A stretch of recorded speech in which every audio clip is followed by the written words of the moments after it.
Greetings and welcome to my study and my channel, In the Weeds with Emily Schmidt.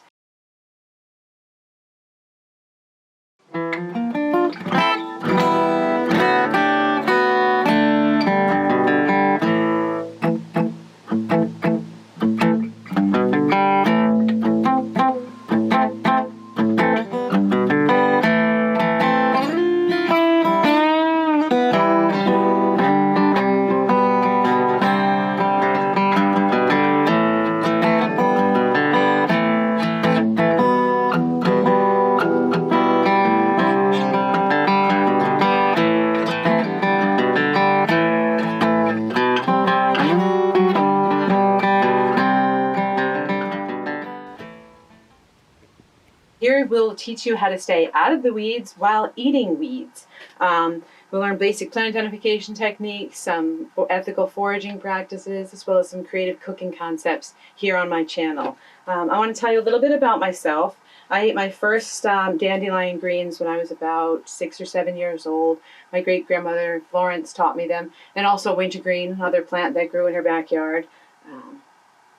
I never really practiced foraging until about 11 or 12 years ago, when I became absolutely obsessed with eating edible wild mushrooms. After learning and eating about 250 different species of edible wild mushrooms, I considered plants would be easy, at least easier. But it turns out they're not, because there's male and female plants that look differently. There's even plants that can hurt you if you touch them. There are plants that are edible and become poisonous. It all seems so confusing. Let's get started with the basics. We'll go through important considerations when foraging plants. As I explain these concepts, I will point out ways in which plant foraging is different than mushroom foraging. In comparison, you will see, perhaps to your surprise, that plant foraging can be more challenging. Some plant parts may be edible, while other parts of the same plant are poisonous, sometimes even deadly poisonous. This is vital for plant foragers to understand. It is also crucially important for mushroom hunters to take note of. Some parts of a mushroom may be tougher or more tender, but a mushroom will never have some edible and some poisonous parts. Plants do sometimes. A plant may have some parts that are edible raw, while other parts are edible but require cooking. Don't assume that all of a plant's edible parts are edible raw just because one part of it is.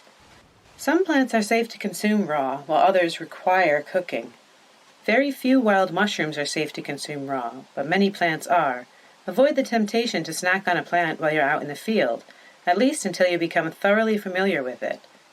Instead, carefully collect a sample, bring it home, and take your time identifying it. Reread your information about it. Double-check for lookalikes. Double-check what parts are edible and how they must be prepared.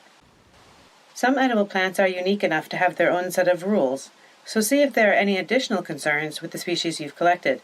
Sometimes there are special preparation techniques just for that one kind of plant. Some plants are dangerous to touch, and not just the thorny ones. There are several plants that can provoke a rash, which can sometimes be serious. Poison ivy is the most common, poison sumac is less common, poison oak is not found in our region. One regional plant in particular, wild parsnip, can sometimes even cause permanent scarring.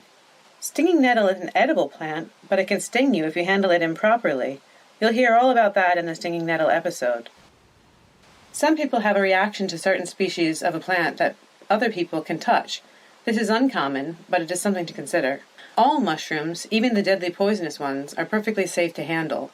That is, unless they're growing amongst poison ivy. So that's another major difference between plant and mushroom foraging. Some plants have both male and female forms, which have different parts. This can add to the challenge of identifying the plant. This is not so for mushrooms, so this is another example of how plant foraging is actually the more challenging activity. Some plants are edible while young, but become poisonous as they mature, and these can only be harvested as shoots.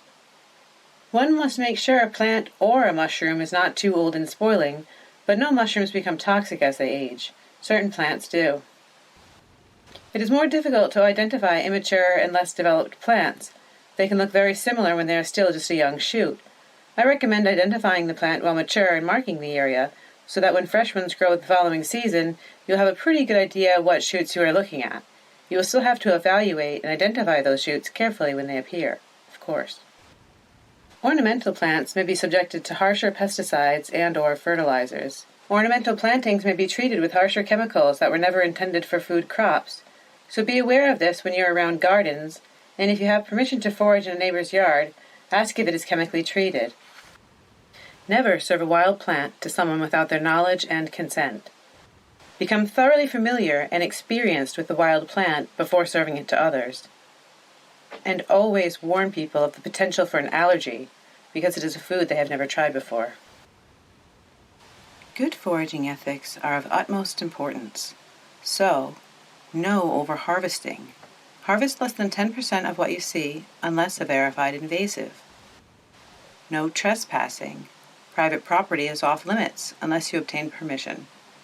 Never gather from areas where prohibited, such as designated nature sanctuaries. No heedlessness. Research the status of plants and do not disturb rare colonies. When encountering an unfamiliar plant, it is best to collect only a small sample in your attempt to identify it. You can always return for more. Keep in mind that something we forage in one state may be endangered elsewhere, or vice versa. You must investigate foraging laws in your area. No greediness. Never harvest more than you will actually use. Be considerate of wild animals and other foragers' dependence on wild food sources. Respect our environment. Avoid trampling when leaving a trail and never litter. Be a steward of the land and preserve the gifts of nature for future generations to enjoy. These are all important considerations to have in mind, so learn them well. As we study one plant at a time in other episodes of In the Weeds, watch this first introductory episode again from time to time to refresh your memory. Foraging is a whole new world, and it can be overwhelming at first. But I assure you, I'm self-taught at everything I know, and I've eaten over 140 different species of wild plants on my own. Everything I know I have to take in books, and a few knowledgeable authors I've had the chance to meet in public or be friends with on Facebook. So thank you, books, and thank you, authors, for that. I encourage you to take notes and even sketches of plants to learn some of their basic structures, as I have done. Also, you want to learn the poisonous plants of your region pretty soon into your foraging journey.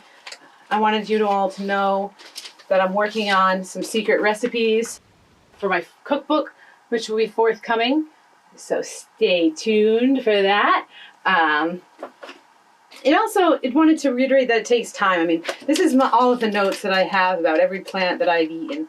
All over 140 different plants I've eaten on my own. I study them diligently because it's important. In fact, it is so important that I will now take a moment to explain some of the basic safety rules with regard to identifying, collecting, and eating wild foods. The main safety rule is, when in doubt, throw it out. Never eat a plant unless you are 100% sure of its species and how to prepare it safely. Comparing a plant to a picture or video you've seen is a good way to begin identifying the plant, but each edible species has different details to understand and check before you can really be 100% sure. Some species are easy to recognize, but first, beginners need to know the basic rules of identification, the basic rules of collecting and cooking, and any additional safety rules about that particular kind of plant. Some people are allergic to certain kinds of plants. A person could be allergic to a wild species they have never tried before, even though it is safe and edible for others. Beware of look-alike species, especially toxic ones. Some plants are dangerous to touch. Hesitate to do so if not identified. Study poison ivy, and develop awareness of wild parsnip and giant hogweed. Learn some basic botanical terminology in order to observe the structure of plants and interpret their descriptions correctly. Small children must be under supervision by a knowledgeable adult and must obey this rule.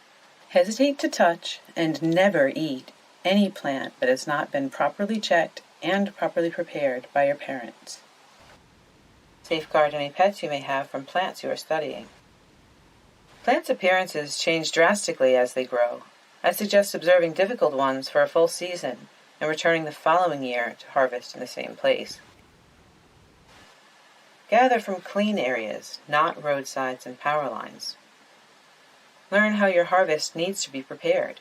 Can it be eaten raw? Does it require cooking? Only when 100% certain of your ID, eat only a small amount at first to test for allergies.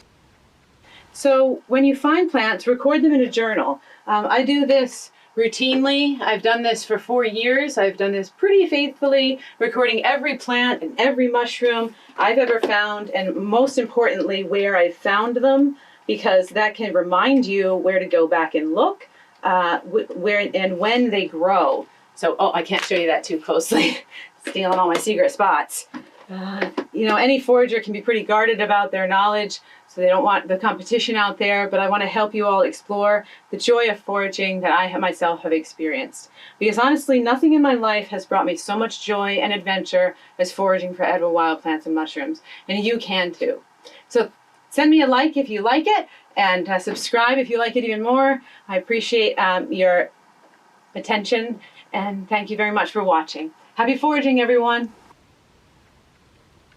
Now that you are equipped with this basic knowledge, join me on the next episode of In the Weeds with Emily Schmidt, where we will be in the field, learning about plants one at a time. Never hesitate to immerse yourself in nature. You never know what you might discover.